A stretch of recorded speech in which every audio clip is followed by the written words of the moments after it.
coup d'éclat symbolique à la COP 15 de la part de la délégation du Réseau mondial des jeunes pour la biodiversité dans les murs du Palais des Congrès à Montréal. Léa Bédard-Beaulieu nous revient sur les motivations. Grosse journée, on commence avec un coup d'éclat. On entendait dans les images « No more brackets », des gens qui se lèvent, qui se couchent. Qu'est-ce qui se passe?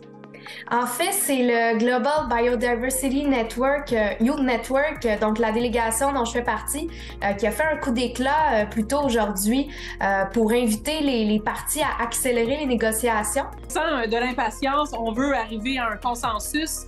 Quel est le rôle des médias à travers ça? Bien, les médias ont un rôle vraiment important parce que parfois on a l'impression que ce qui se passe au Palais des Congrès, à la COP 15, c'est un petit univers qui est un peu fermé. Mais grâce aux médias, on est capable d'avoir une vue de l'intérieur avec les images, avec les textes, les reportages qui sont faits. Ça nous permet de comprendre un peu plus ce qui se passe à l'intérieur. La COP 15 s'étant conclue avec l'adoption du cadre mondial pour la biodiversité, Léa Bédard-Beaulieu nous revient avec des réflexions sur son expérience. En fait, l'adoption de l'entente s'est faite durant la nuit, dans la nuit de dimanche à lundi, après des heures et des heures d'attente. Finalement, le président a pris place, puis a entendu les dernières déclarations des pays participants.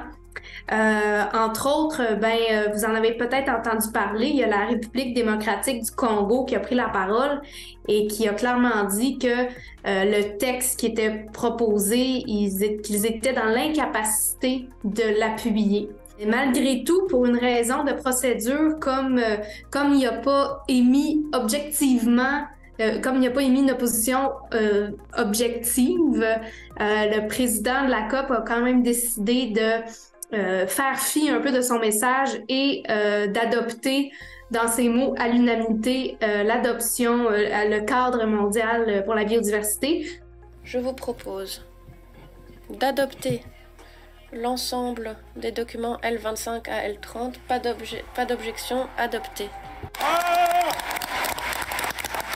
Je pense que c'est un peu doux amer, dans le sens que je suis contente que les pays se soient dotés d'un cadre pour la protection de la biodiversité. C'est vraiment un pas significatif à l'échelle mondiale. Un peu amer sur la façon que ça s'est passé. Donc moi, j'ai été au cœur de toutes les négociations, les enjeux de financement dont on a parlé, qui ont mené à une adoption un peu surprenante dans la façon que ça s'est fait. Mais malgré tout, je suis quand même vraiment contente là, qu'on ait réussi à s'entendre sur quelque chose à l'international. Je pense que c'est un accord du compromis.